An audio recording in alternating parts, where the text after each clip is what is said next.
Like, our story was quite simple, right? We're 20 years plus working with real estate investors. You guys are all high value, high net worth clientele, right? We, BM Select, we're the leader in the real estate investing space for mortgages. And none of you are going to default on these mortgages. And most of all, we can commit lots of volume.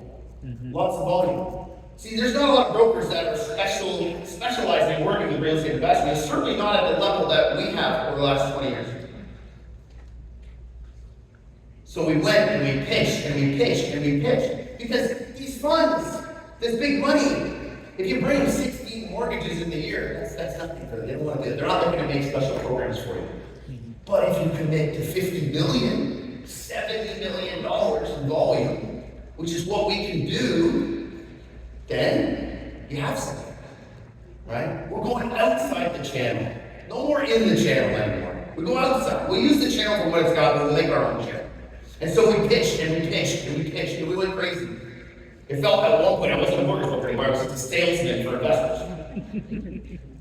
And we ended up with 16 programs. Now, to be fair, a bunch of those programs, it was for play. We set up a bunch of programs knowing they would turn it down. Because one thing that I've learned in 20 years is bankers, people with lots of money, they love power. They want to be able to say yes and no, right? So we put some programs together in that basket of things that we knew they would turn down.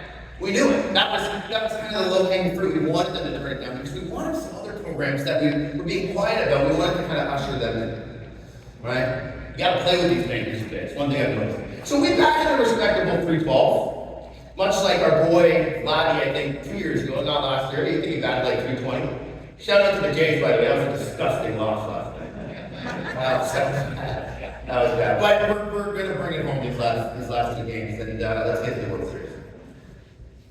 So now we've left, we've gone to all these funds, we got 5 programs approved, right? Our own custom designed programs specifically made for real estate investors today. Not yesterday's real estate investor, today's real estate investor. And we decided to put a name on it. We called it the BM Select Investor Edge. It's a product suite of programs built for you. We're not regular people in this room. We're not just buying the home to live in. We are buying the home with a plan, with a dream. Right?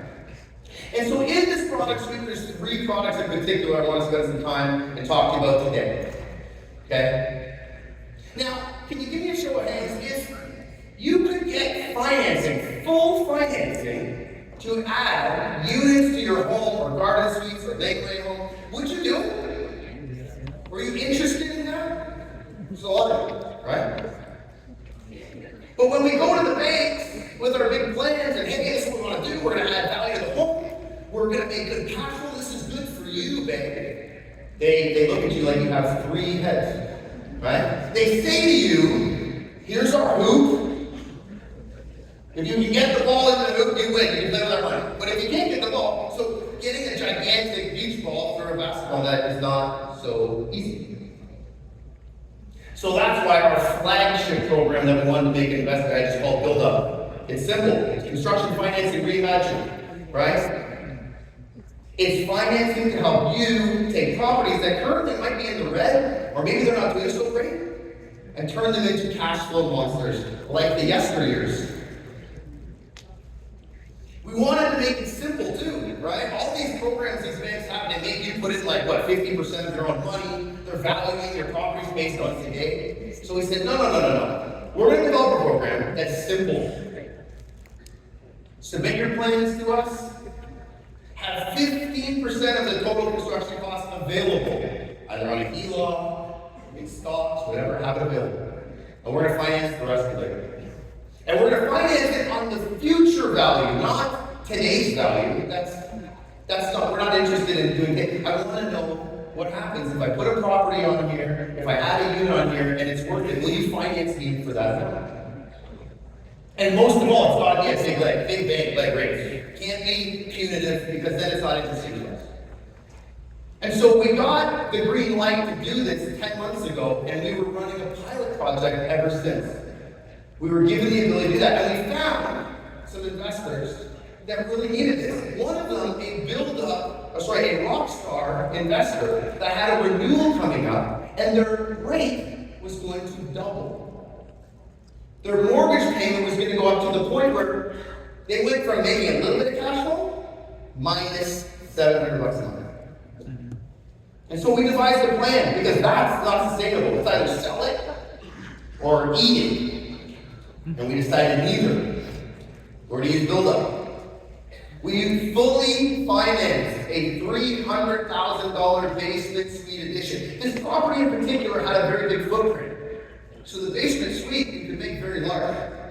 Fully financed. With that now done 7.5 months later, that investor has gone from red to green. Experiencing beautiful, low bank-like interest rates. And it's not just for refinancing. It's not just if you have a home. If you want to buy a home, right, we're all out there today. We're looking at properties, we run the numbers, and it doesn't look great. But what if we could get full financing to add a garden suite? Right? Here's a property, we had a young couple, they really wanted to get into the investment space. But it was tough for them. I mean, they're young, this was their first one, they're staring at the numbers and it's minus. Right off the bat. Not really something they wanted to invest in. But when we sat down with them, and we developed a plan, and we said, look, we can use you as our pilot project for build-up. So they had a great realtor, we found them a beautiful spot that had this amazing opportunity to add a garden suite.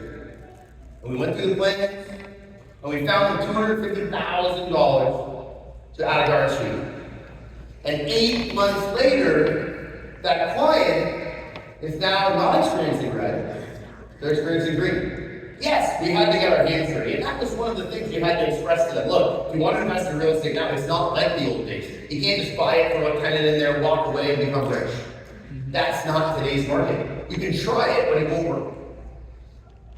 And so it's funny, this particular investor couple now, remember they're young, they're hungry, they're now staring at green, they've got access to a program that's going to help them finance the addition of more units. They came back to us.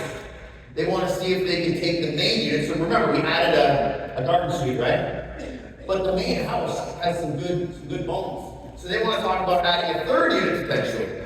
Well, if we finance that, look at how much the cash flow is now. And then they even got a little greedy and started talking about, well, what happens, how do the numbers look if we add another unit? And now they start looking really good. These are starting to look like the profits of the old days. Right? Something that we can at least as investors wrap our minds around. And so, it's working. Build-up is working. We've ran the pilot on it, and that's why I'm here today, because I want to show you that we don't have to just take what the banks give us. If you're large enough, and a lot of them, we have 1,000+ people in this audience. Okay? We all, if we band together, when we pool our volume together, we can go to these funds and make them lend us money. And it's different, right? What's interesting about being different is there's our bank people. That's who runs our banks, right? The dinosaurs. You come up with a different concept in real estate, they don't like it, right? They want to wait till there's zero risk on it. And the reason I bring this up is because there's another sector in the real estate investing space that's being totally ostracized. And that is short-term rentals. Like, this is an easy one. Show of hands, who has a short-term rental or has rented an Airbnb? Like, you've gone on Airbnb. Right? I mean, pretty much everybody. Well, guess what? Me too. See, in 2022, my wife and I had our first baby, little Max.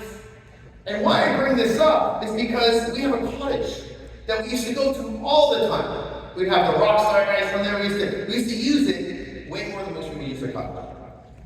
And for us, when we had our baby, I remember when Anna was pregnant, we'd be like, man, this is so great. We're gonna go, we're gonna take her to the cottage all the time, and we're just gonna keep living our life. It's gonna be fantastic. Well, reality hits you right in the face, and you realize, no, I'm not gonna drive 2.5 hours with the upset baby. No, I'm not probably gonna want to drive home 2.5 hours with an upset baby.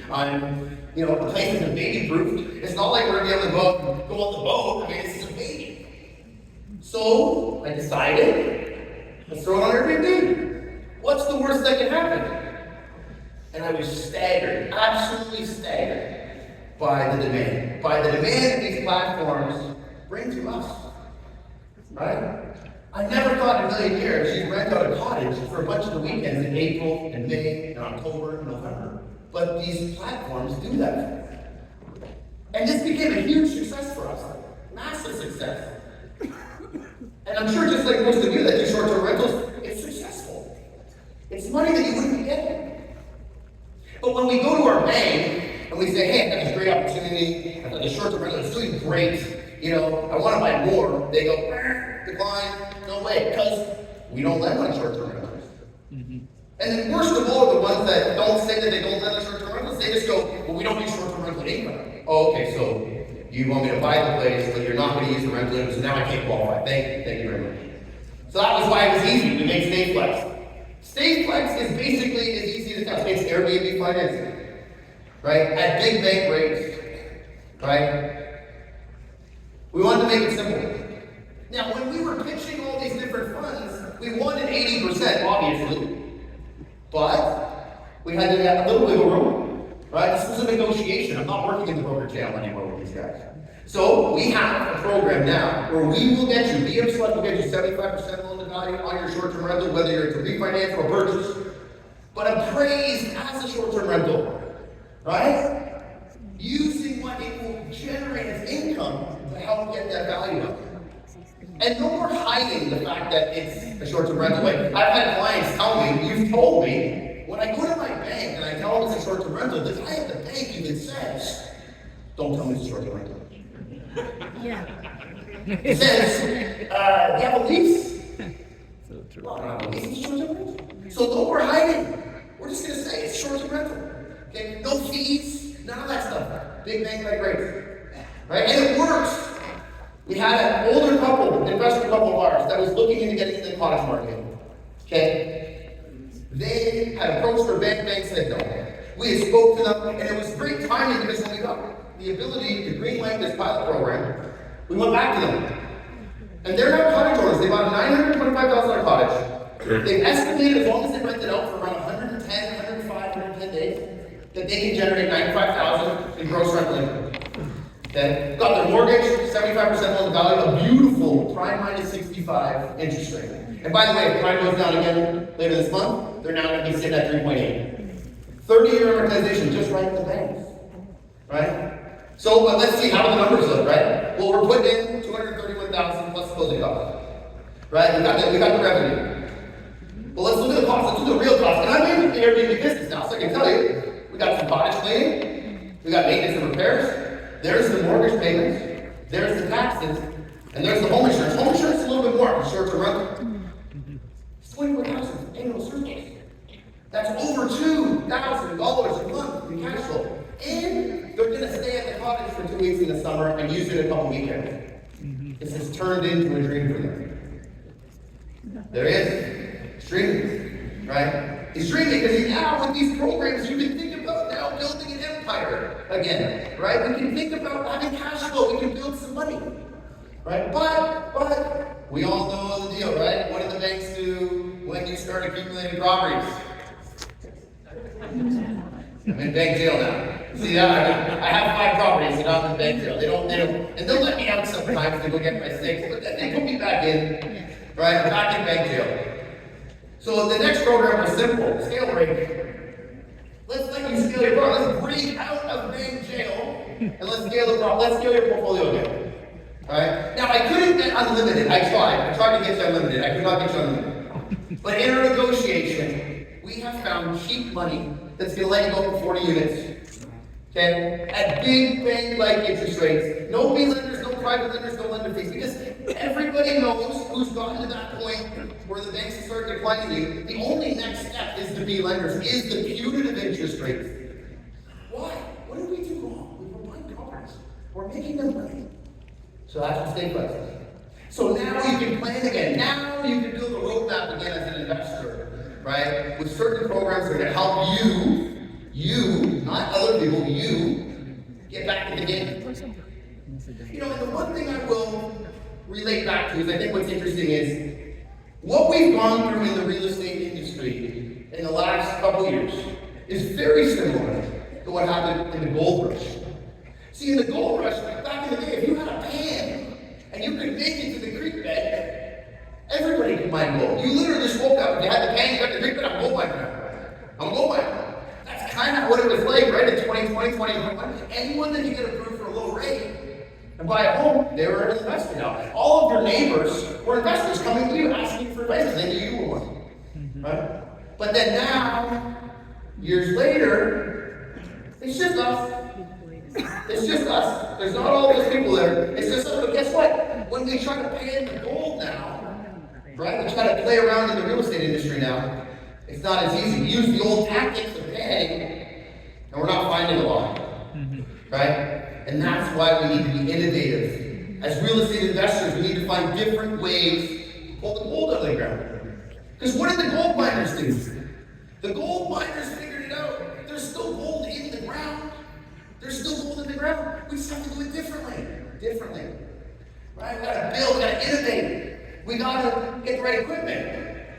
And we gotta get the right tools. And that's what Investor Edge is. Investor Edge is your tool now to pull the gold out of the ground, to make investing fun again, to make some money in investing again. It's not a dead industry. So thank you for your time. If you want more information on Investor Edge, we hit the QR code. But more importantly, the gang is in the back. Daniel and Mike have a lot of time to spend